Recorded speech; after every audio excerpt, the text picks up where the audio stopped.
There is a standard of cleanliness inside your home right now that was invented, not discovered, not proven by science. Invented.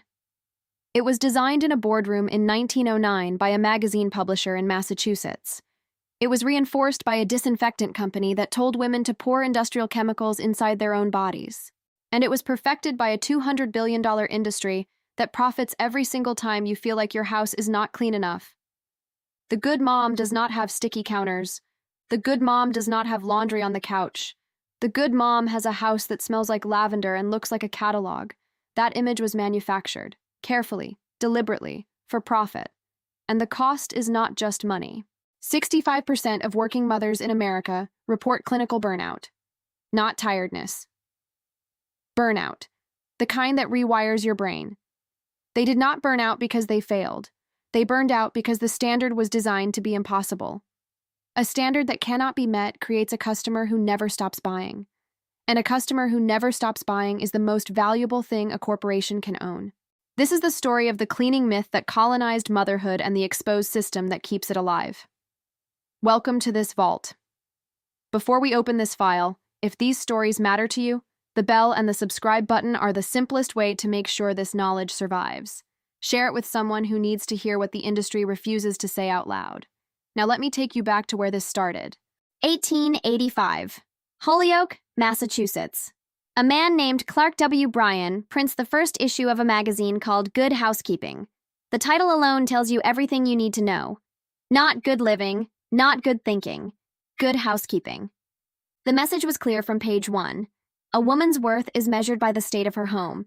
By 1900, the magazine launches what it calls the experiment station, a laboratory, inside a magazine, built to test household products.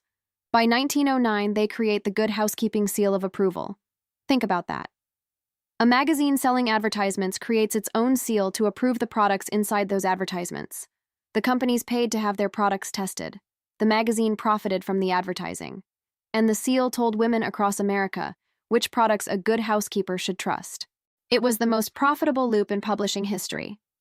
By 1938, Good Housekeeping generated over $2.5 million in operating profit, more than 3 times the profit of the other 8 Hearst magazines combined. But the real damage was not financial. It was psychological. Every seal, every article, every advertisement delivered the same invisible message. Your house is not clean enough. Your effort is not enough. You are not enough. And then the story gets darker. In the 1920s, a company called Len and Fink begins running advertisements in women's magazines. The product was Lysol, the same disinfectant used to scrub hospital floors. But they were not selling it for floors. They were selling it to women as a feminine hygiene product. The ads told women that if their marriages were failing, they should blame themselves. One advertisement literally said, instead of blaming him if married love begins to cool, she should question herself. The solution? Pour a coal tar derivative inside your body. By 1911, doctors had already recorded 193 Lysol poisonings and 5 deaths from what they called uterine irrigation. The American Medical Association investigated and found that the so-called eminent physicians endorsing Lysol in those ads did not exist. They were fictional. The company lied.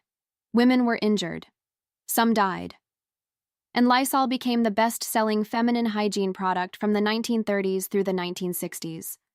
Stay with me, because the system that created Lysol ads is the same system telling you your kitchen floor is not clean enough today. The pattern never changed, only the products did. Now let me jump forward to 1963. A woman named Betty Friedan publishes a book called The Feminine Mystique. She surveyed her former classmates from Smith College at their 15-year reunion. What she found shook her. Educated, privileged women were miserable, not because their lives were hard, because their lives were small. Friedan coined a phrase that echoed across America. The problem that has no name. She described millions of women suffering from what she called the housewife syndrome. Women who changed sheets twice a week instead of once. Women who waxed floors that were already clean. Women who stretched housework to fill every available hour because the culture told them that was their purpose. Friedan wrote that advertisers deliberately encouraged women to see themselves as professionals who needed specialized products to do their job. Not because the products were necessary, Because if women got actual careers, they would stop buying so many cleaning supplies. The advertising industry needed housewives, and it manufactured them. This is the part that should make your blood boil. Before we go deeper, I put together every study, every data point, and every strategy I mention in this video into a single document. The link is in the description. It is completely free. Now back to the numbers they do not want you to see. The Bureau of Labor Statistics runs something called the American Time Use Survey every single year. The data is devastating. In 2024, 87% of women spent time on household activities on an average day. For men, that number was 74%. But the gap is worse than it looks. 48% of women did housework like cleaning and laundry on any given day. For men, 22%. That is not a gap. That is a canyon. Women averaged 2.7 hours of household activities per day. Men averaged 2.3. But here is what the headline numbers hide. The Gender Equity Policy Institute released a report in October 2024. They found that in an average week, women spend 12.6 hours cooking, cleaning, and doing housework. Men spend 5.7 hours. Women spend more than twice as much time taking care of children. Combined, women spend 2.2 times the amount of time men spend on household work and childcare. And it starts immediately. Women aged 18 to 24 already spend double the time on housework as men their age. By the time women reach 25 to 34, they do 2.3 times as much household work and 2.8 times as much childcare as men. The numbers are not ambiguous, they are screaming. If you have made it this far, you already understand more about this system than 99% of people. Subscribe so you do not miss the next vault. Now here is where it gets truly sinister. A study from Ohio State University surveyed over 1,200 working parents. 65% reported burnout. Not stress, not fatigue, clinical burnout. The kind associated with depression, anxiety, and even child maltreatment. Researchers at the University of Southern California studied 322 mothers with children under 3. They discovered that mothers perform 73% of all cognitive household labor, not physical labor, cognitive labor. The planning, anticipating, remembering, and delegating. The invisible work that never appears on any to-do list. And here is the finding that should haunt every parent who hears it. The share of cognitive labor was even more disproportionate than physical household labor. Even when the physical tasks are shared, the mental load remains with the mother. A study published in the Archives of Women's Mental Health in 2024 confirmed it. Housework and childcare were negatively associated with well-being, psychological distress, depression, anxiety, and sleep problems for working women, but not for men. The same activities, different mental health outcomes, based entirely on who carries the invisible weight. And that invisible weight has a name that the industry does not want you to learn. It is called the mental load. So why does none of this change? Why does every generation of women inherit the same impossible standard? Because the household cleaning products industry generates over $200 billion a year globally. In the United States alone, household cleaning products represent a $55 billion market. That is not a small business. That is an empire. And every empire needs a story to sustain it. The story this empire tells is simple. A clean home equals a good mother. A dirty home equals a failed one. You cannot patent the idea that a home does not need to be spotless. You cannot sell a subscription to the realization that your grandmother's house was messy and everyone survived. You cannot generate recurring revenue from a woman who decides that good enough is actually good enough. The entire economic model depends on one thing: your guilt. Guilt that the floor has crumbs. Guilt that the dishes sat overnight. Guilt that the bathroom does not smell like a department store. Every cleaning product commercial you have ever seen follows the same script. A mess appears. A woman appears. She smiles. She sprays. The mess vanishes. She is happy now. The message is not about cleaning. The message is about identity.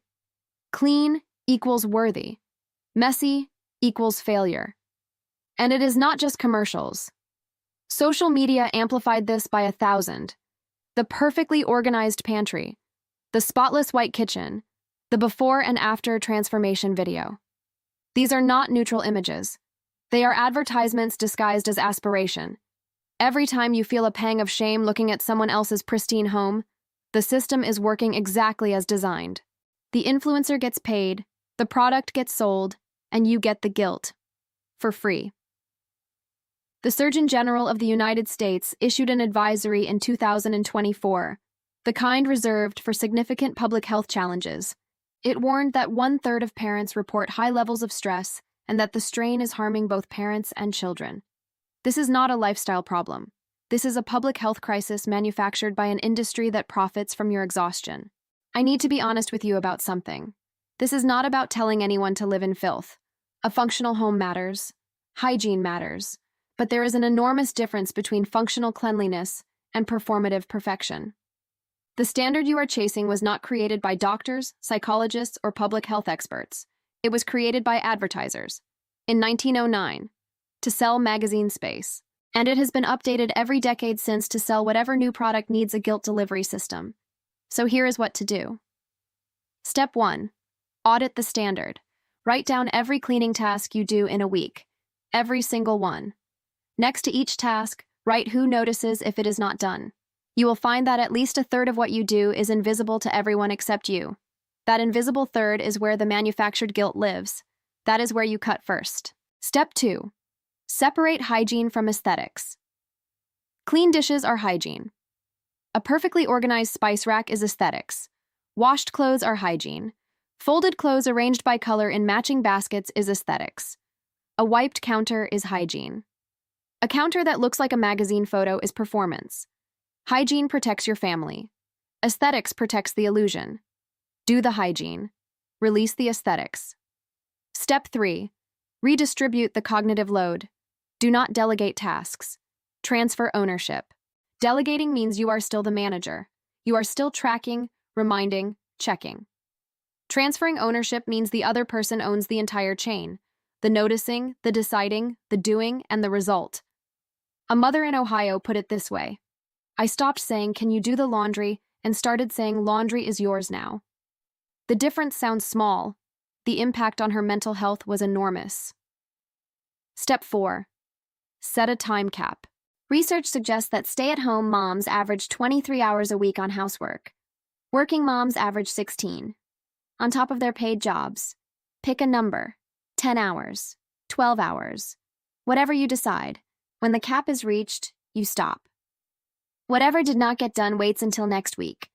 The house will not collapse. Your children will not suffer. But your cortisol levels will drop. Step 5. Unfollow the guilt. Every account that makes you feel like your home is not enough is an unpaid advertisement for a $200 billion industry. Unfollow it. Replace it with accounts that show real homes. Lived-in homes. Homes where people are actually happy. Not homes where people perform happiness for a camera. This is not about lowering your standards. It is about choosing your own. Here is what this vault opened. The standard of the perfect home was not passed down by wise grandmothers. It was engineered by publishers, advertisers, and corporations who realized that a woman who feels inadequate is a woman who buys. From Good Housekeeping in 1885 to Lysol in the 1920s to Instagram in 2025, the delivery system changed, but the message never did. You are not enough. Buy this. Try harder. Buy more. 65% of working parents are burned out. Women do 2.2 times the housework and childcare of men. Mothers carry 73% of the invisible mental load, and a $200 billion industry sleeps well at night because of it. But the data is out now. The pattern is visible, and a pattern you can see is a pattern you can break. The guilt did not come from inside you. It was installed. And what was installed can be uninstalled. If this vault opens something for you, subscribe and hit the bell. Every share sends this to a mother who is drowning in a standard she did not choose. Every like preserves what they spent a century trying to hide. The next vault opens soon.